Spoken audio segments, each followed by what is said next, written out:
that it brings to a mead that is difficult to get otherwise, because you're basically creating caramel out of the honey. You know, it brings that whole character right across, and I thought that was really interesting. Is that like in mouthfeel is what you're talking about? Yeah, or? yeah. It's a silky sort of mouthfeel that's really seductive. It's seductive. You know, I mean, it's just like you want to roll it around your mouth and go, oh my god, this, like, you know, it's like drinking a really nice cream sherry. It's got that same kind of silky kind of feel to it. You know. Now, do they all need to be blended with honey that has not been caramelized? I don't know. I think that's really up to the mead maker. I mean, in order to get enough sugars to ferment properly, it's kind of that's definitely my opinion. Yeah, I think that's something I'd love to do, because that's an up and coming style. Well, it's not officially a style yet, but I think it will be eventually. In fact, there's people lobbying the BJCP to create it as a style. But, in fact, the guys from Meridian Hive that we talked to last week, we didn't get a chance to talk to them about that, but they're lobbying the BJCP to create that as an official style. But I think Hamish is probably right that you probably will end up having to bring extra honey in, because so much of the sugar gets converted. And I don't, I guess it's more of a taste thing, in my opinion. Though I haven't made a pure Bochet before, because of the practicality of getting 50 litres of honey and cooking that on the stove is sort of not so easy. Ooh. But if you cook it really, really hard and then blend it, you sort of get the best of both worlds. So, and a beautiful colour to boot. Mm-hmm. Awesome. Yeah, they were some very pretty products. So that might be fun to do with that coffee blossom honey. I know. I don't know them. I've heard of someone doing that with a meadow foam, and I'm like, oh my god, why would you burn that honey? No, there's a meadow foam. There is a meadow foam Bochet. And it's like, can you imagine? It's like roasted marshmallow mead. Like, OMG! All we need is to bring in that cocoa flavor, and you got a s'mores mead. Right. So it's definitely worth some exploration, and there's definitely going to be some one-offs in the taste, available in the tasting room only, just to see what people think about these things. Is this something you like, and is this intriguing, and should we make a whole batch? And because you kind of keep doing test batches. Oh yeah, and a lot of meaderies and exploring. They use their fans to test drive their new ideas. Sure. Yeah. Just a question: what is the legality of doing that? Does the TTB have a problem with you serving it as long as you don't charge for it, if you haven't actually run it through all of the testing and whatnot that you have to do? Or, the labeling and the approval and all that crap that you need to do to get a batch out the door in labeled bottles? I don't think, and when I say it's available in the tasting room only, it's not something I plan on bottling. I think, just as part of a taster flight and by the glass.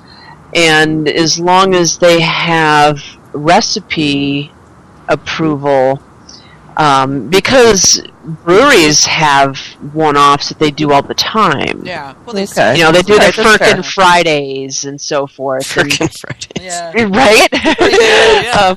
So it would be something kind of like that.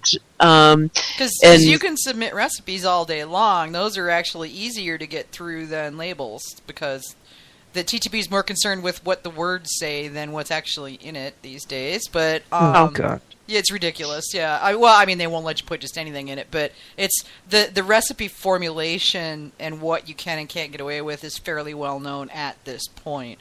So that's pretty cool. Yeah, getting that approved is more straightforward than.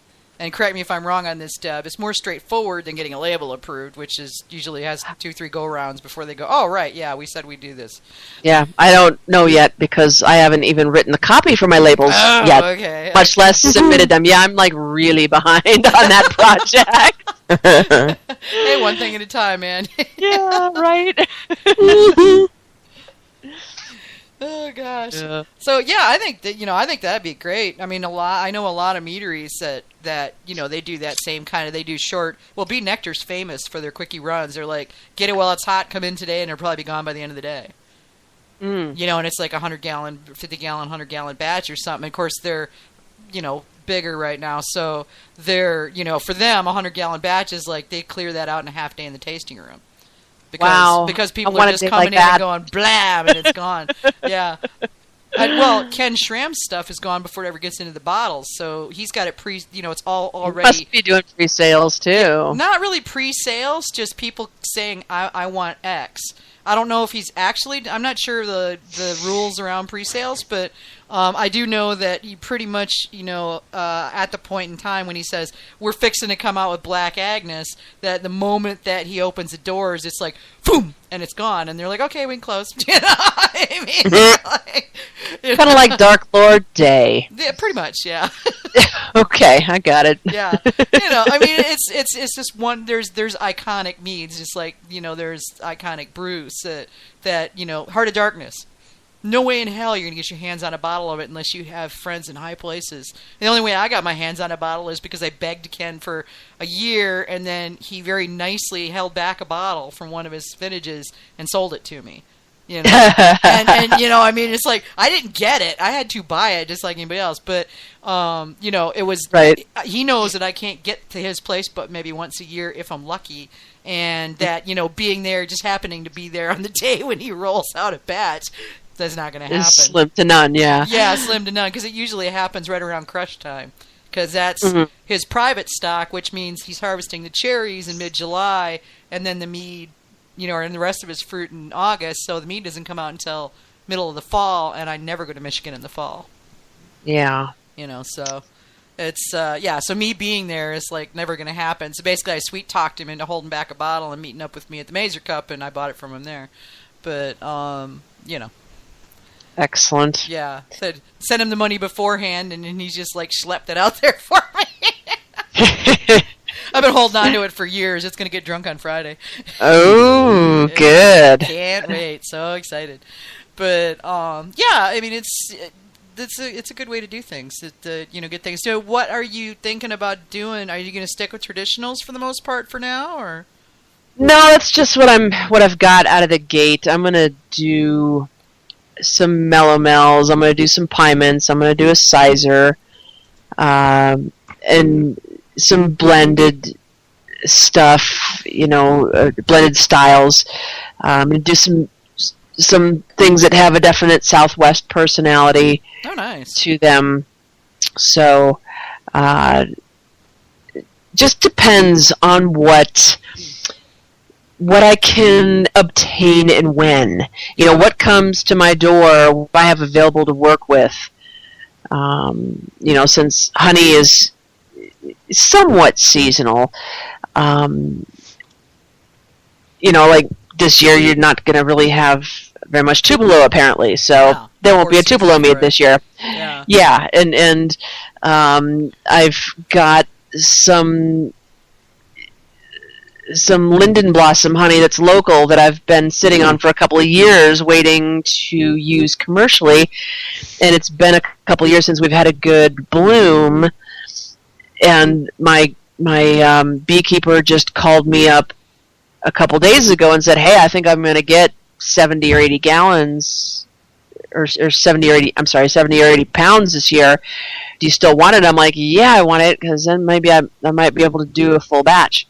So, and it's the same way with the fruits or whatever grapes are going to get used. Just stuff is either going to have a good season or a bad season, and you just got to kind of roll with the flow. I have a mead that I really wanted to do, a recipe that I developed, and I need gooseberries. Well, yeah. They're not putting them in cans this year for the wine bases, and I tried to go out to a friend's house and pick them, and I was out there for a few hours, and I got about 5 pounds. I'm like, you know what? This really hurts, and there's not anywhere near enough gooseberries here to do what I need. So covered with scratches, dodging the bears. Gooseberries, oh my God. Yeah, between that and the blackberries, I'm all scratched up, and I got a few thorns that are way deep in my fingertips. Ouch. And I'm thinking, okay, well, maybe we just need to limit those to a couple of the 5-gallon tasting room only special batches, and see if we get another year where maybe Canada decides to send us some gooseberries. Yeah. But I have a feeling that it's your fault, AJ. judging from personal experience, I think all the gooseberry pickers went on strike and said, It's too this hot. hurts, we need hazardous duty pay. I totally And- agree with them. I've done it too. Yeah, It's a not horrible fun. job. Yeah. Give me red currants any day. No thorns. Right, and there's something I haven't tried yet, but I know is really great in mead, and Oh, so yeah. I'll need some of those too. Yeah, currants are definitely fun. I mean, I tasted the currant meads at Ken's, and wow, I mean, I've had several currant meads, and some are good, some not so much, and his was, well, of course it was good. It was Ken's, I mean, the man's a perfectionist, so Sure. but it definitely makes an excellent mead when it's properly balanced. I was pretty impressed because I had been kind of in that place of same place I am with prickly pears. I don't care for prickly pear meats. I've had a couple. They just don't do anything for me. I mean, I just don't like the overall flavor. Doesn't really interest me. Okay. Yeah. I know. Now, there was one thing that you had mentioned before I came on, and that is you're not really big on dry traditionals. Well, That they I didn't kinda think leave I you was hang- until I had some good ones. Okay, and so what is it about the good one that intrigues you? What is it about the rest of them that they lack?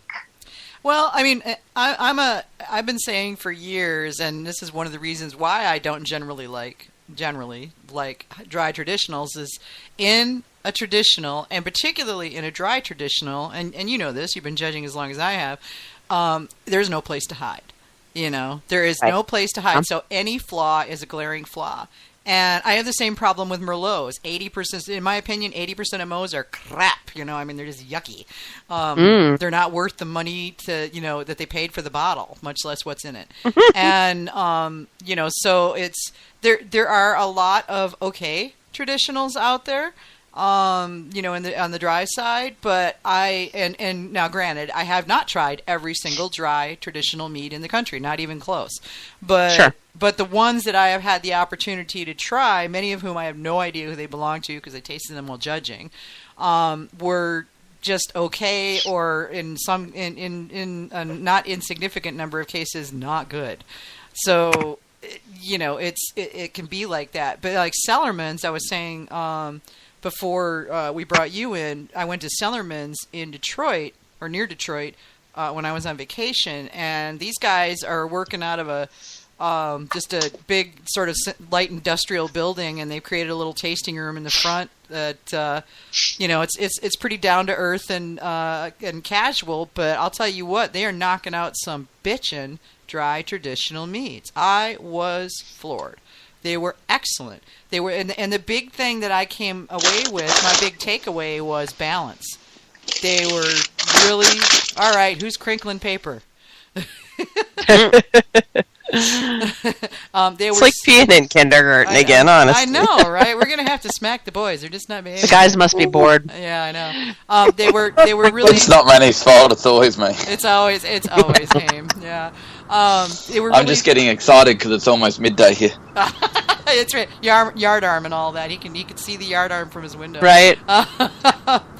They were really balanced. They had they were dry, but the flavors were there. They were good balance with each other. It wasn't all out of whack. They were nicely complex. They were well put together. They weren't too young, and they and that doesn't necessarily mean they were aged. It just means they were well done.